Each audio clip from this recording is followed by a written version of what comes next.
Let's explore the Wild Wisdom series by Maia Toll and illustrations by Kate O'Hara.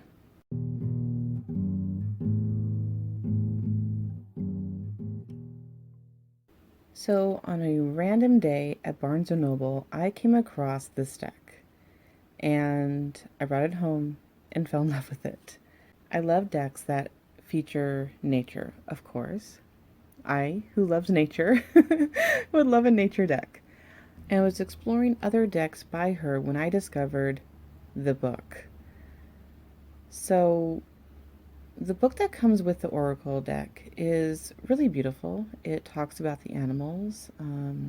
It gives a little information, insights on how you can connect with the animals, and just kind of helps you through. So there's honeybee and house finch, little owl. So really a good book. It is a good book. The deck by itself is wonderful. But when you realize that there's a book that is so much deeper, suddenly you want all of it.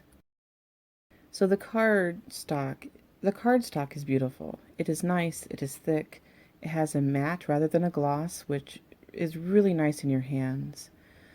And I love the play of the art connecting to the words in the wisdom books. The cards are big, they're nicely sized, and easy to work with.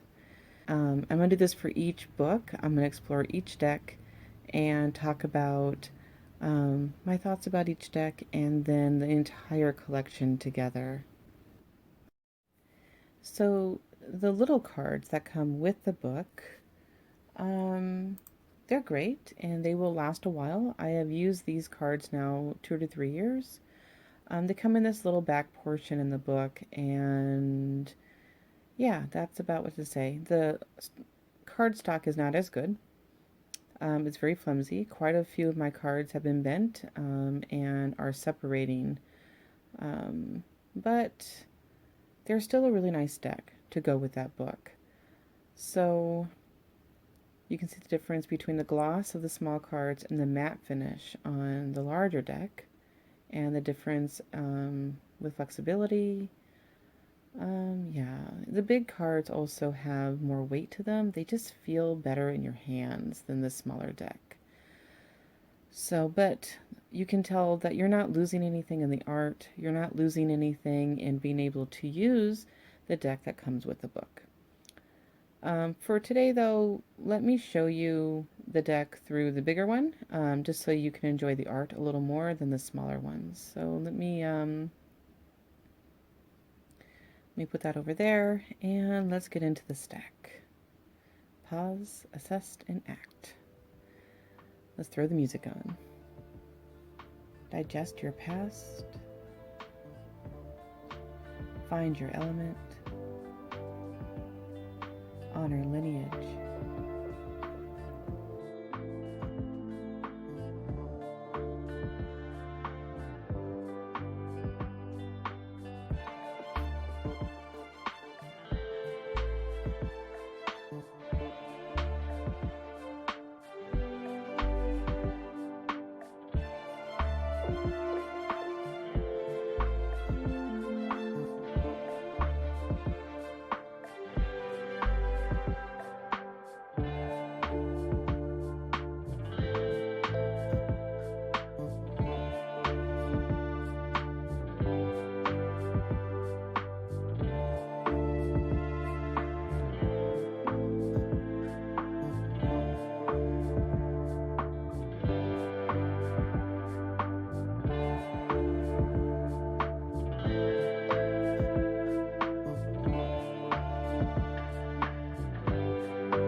Everything is connected. Align your inner compass and shapeshift. I love that, Fox. So that is the deck for the animals.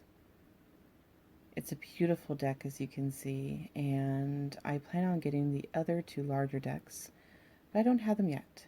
So the next one with crystals, stones and crystals, the 36 oracles. Again, the smaller deck comes with the book. The book again is beautiful.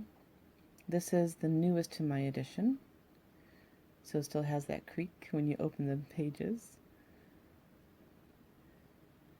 So you can see how the art matches the cards, the description of the stone, and going right into information, guided meditations, ways to approach the information with the stone, and how to bring them into your practice. I really love the information in these books, especially on days where you feel a little laggy and you just need some help with the cards. Sometimes you pull a card and it just doesn't feel like it resonates, and with this deck, you can open the book for the card and go deeper, which is a really beautiful thing. We all have those moments of needing just a little bit more help.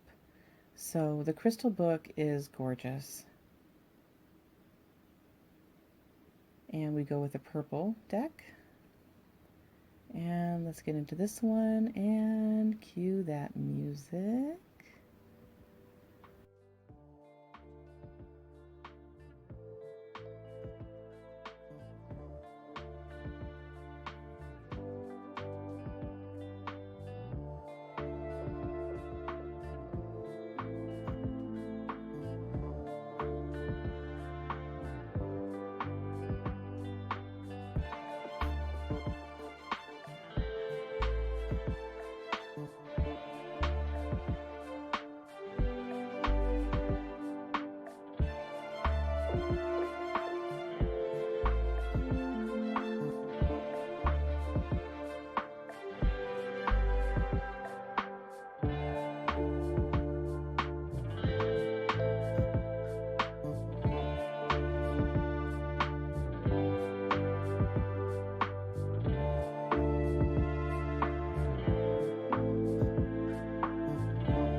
Sharp and shadows. Heal your heartbeat. The only thing. Again, beautiful art. I love the connection with nature and the crystals. And for the final of the three books, we are now going into herbs and plants, my favorite. And the quality of all three books remains the same, and I love that consistency. So be yourself with Daisy, and it goes right into those meditations, the ritual and the reflection. It's really a book that I know I'm going to use for years to come. It really brings thought-provoking ideas into your meditation, your practice. I like pulling one of these cards before I go into the woods for a nice walk for the day, or if I'm just trying to ground and center. They're really good. I'm going to jump right into the Oracle Share. So we're going for the dark blue. And let's throw that music back on just so you don't get bored listening to me as we explore this deck. Chickweed. and Daisy.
Pay attention. You are sacred. Let the magic in. And remembrance. So all three of these decks, as you can see, have been well loved. I really enjoy each deck individually, but my favorite way to use them is to mix them up. So I have put all three decks together and I shuffle them and I add them to my tarot as spirit messages, my ancestral connections, or if I just need a little more information. Oh, look, what fell at the floor is at the door. So we're going to leave that one there. And let's spread these out and see what else the cards have to say. They're so beautiful blended out like that. I love all the colors. So right in, right over here. Let's pull this. All right. And over here, oh, two of them. Okay, well, I feel that those are supposed to go together, so let me go ahead and add that one. Okay, and then discover the pattern is the one that fell at our door. Let me put these to the side and just take a peek. So discover the pattern, fall apart, feel in order to know. What do you need? So clearly this is about understanding what is hidden within and understanding what it is that I'm seeking right now so I can bring it forward. And that way I can really work on what it is that I'm trying to achieve in my life rather than distracting myself, which is going to pull me away from my goals. So discover the pattern. I think that really speaks to understanding what is before us and how maybe we avoid things that we want and how we can distract ourselves. Whereas we need to stop that pattern. So fall apart, allowing ourselves to know that we're secure, we're safe, and to give up those things that we're scared of so that we can feel in order to know. In order to know what we want, we have to feel it. We have to understand it within our bodies, within our minds, within our heart. And the best way to do that is to feel it through and get out of our head so that we aren't talking ourselves out of the things that we truly want in our lives. And so that really does connect with what do you need. So our little spread today is about truth, inner truth, knowing who you are and accepting it and following through with it. So I can take that. So, all in all, I will say that this series, the Wild Wisdom series, is absolutely beautiful. I truly love working with these books and these cards. So, Maia Toll and the illustrations by Kate O'Hara together did a beautiful job with this series. So, absolutely recommend these books to add to your practice, your meditation, to your oracle, however it is that you can see yourself using this series in the future. Thank you for spending a few moments with me today as we explore another oracle collection today. And hopefully, you're having a beautiful day or night wherever you are. Happy witching.